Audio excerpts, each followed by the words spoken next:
at 8:30 this evening. Our next guests are either incredibly brave or incredibly something else. You decide. Guy Rigby and David Murray are attempting to become the oldest pair to row across any ocean at all. They are braced to endure hazards such as 40-foot waves, capsizes, sharks, seasickness and associated weight loss, sleep deprivation, blisters and a near-constant soaking from the Atlantic as they cover a distance of around 2,550 nautical miles. I suppose on the plus side, the only thing they won't be exposed to is coronavirus. We can speak to them on their sat phone right now live on Times Radio. I think we've got Guy Rigby joining us first of all. Hi, Guy. Yes, you have. It's Guy. Yeah, calling from the middle of the Atlantic. Do you know roughly where you are and how are you feeling? Yeah, no, pretty good. We're part of a race called Talisker Whiskey Atlantic Challenge, and we set off on Sunday, so we're about 4 days in now, and we're about coming up for 200 miles south of the Canaries. Tracking down the coast of Africa, and then we'll turn right to cross to Antigua in a couple of 100 miles' time. And explain the purpose of your mission. Well, the purpose of the mission, I mean, I'm a bit ancient, really, so, yeah. So the purpose was to do something real before it was too late, then give something back. So, yeah, we're raising money for a charity called Unlimited, which is also known as the Foundation for Social Entrepreneurs. They raise money, they give money, support to people who would love to start businesses but are completely unable to do so, often in challenged communities. We've done pretty well so far. We've raised about £500,000. So. £500,000 already? Wow, that's incredible. What made you want to support that particular charity? Well, I've spent my life working with entrepreneurs, and I see the good they do in their communities by creating jobs and wealth and all that sort of stuff. And it just felt like a really good fit to help people who wanted to start a business who didn't have access perhaps to the bank of mum and dad. And that's our mission, really. So if we can seed a whole bunch of those businesses, that will be a very worthwhile cause and will create lots of jobs. Part of the leveling up agenda, really. Yeah, I'm with you. I felt a little bit guilty when I did the introduction because I realised you were there listening and I was reading out all the hazards that you might encounter. Yeah, yes, well, how many of them have you encountered yet? None yet. Nothing yet. We're bowling along at about fast for our boat. She's a 24-foot boat, so we're bowling along with David on the oars at about 3 knots at the moment, which means that we should get there by the beginning of February. Is David there, or is he busy kind of doing the lion's share? Can I talk to David? I can't get the phone to him, unfortunately. Oh, okay, don't worry then. I can get him to shout at you.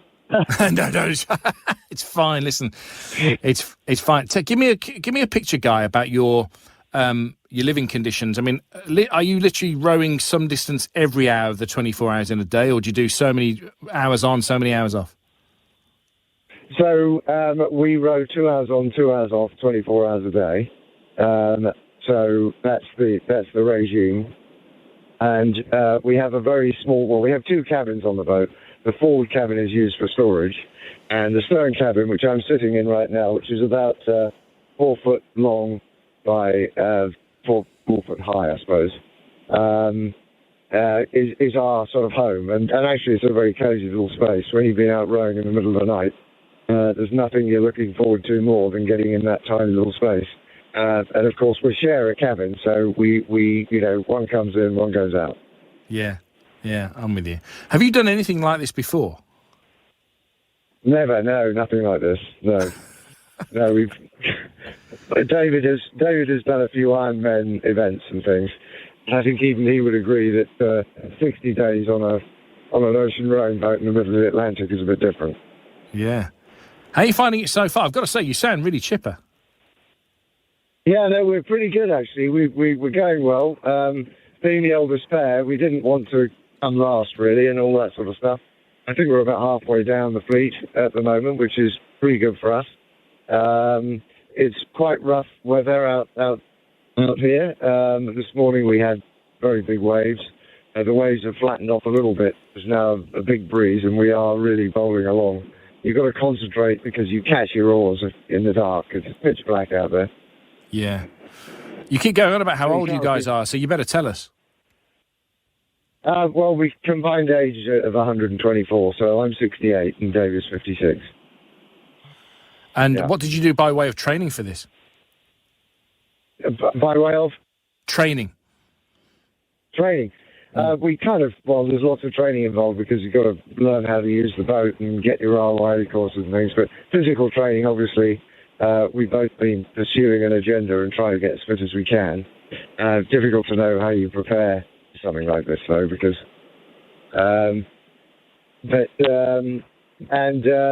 we've done a little bit of mental resilience training as well with Alchemy Life Therapy. They've been really kind to us, giving us some time. So one way or another, at this moment in time, 4 days in, we're feeling pretty chipper. That might change, of course. Of course, yeah. Well, maybe we'll track your progress and hopefully check back in with you another time, Guy. Tell me this. I understand that by trade you're an accountant, so I would imagine that's all the mental resilience you need if you're dealing with HMRC, isn't it? Well, very good. Probably, yeah. I'm a sort of strange type of accountant. I really help entrepreneurs grow their businesses. So Right. I haven't done any work with HMRC for the last 20 years, I don't think. But before that, I did. I found them very nice people. Said a spokesman. Listen, how can people help you then with this target? The incredible amount of 500,000 already raised. I know you want to get to 1 million. How can people follow your progress and maybe chip in? Yeah, well, if they go to our website, which is www.theentrepreneurship.co.uk, that's the place you can find the donate button and all that sort of stuff. There's also a hell of a lot of detail about our boat and the planning and preparation, various blogs about seeing ghost ships off Falmouth during our training. It's a fun website, so if people go there, www.theentrepreneurship.co.uk. Guy, listen, I wish you both all the very best. Thanks for making time to speak to us. I've got to tell you, of all the phone lines we've had tonight, yours have been the clearest and you're in the middle of the Atlantic. Yeah, well, we are. Some stars out there as well. Lots of stars. No light pollution. It's very pretty. Ah, gorgeous. Well, enjoy that and make the most of it and stay safe. That's Guy Rigby, who together with his friend David Murray are attempting to become the oldest pair to row across any ocean. And I think we'll keep an eye on them as their journey progresses. Maybe check back in with them in the new year. And details of how you can support them, Guy gave you just there. Let's sneak one more story in before the news at 7:56.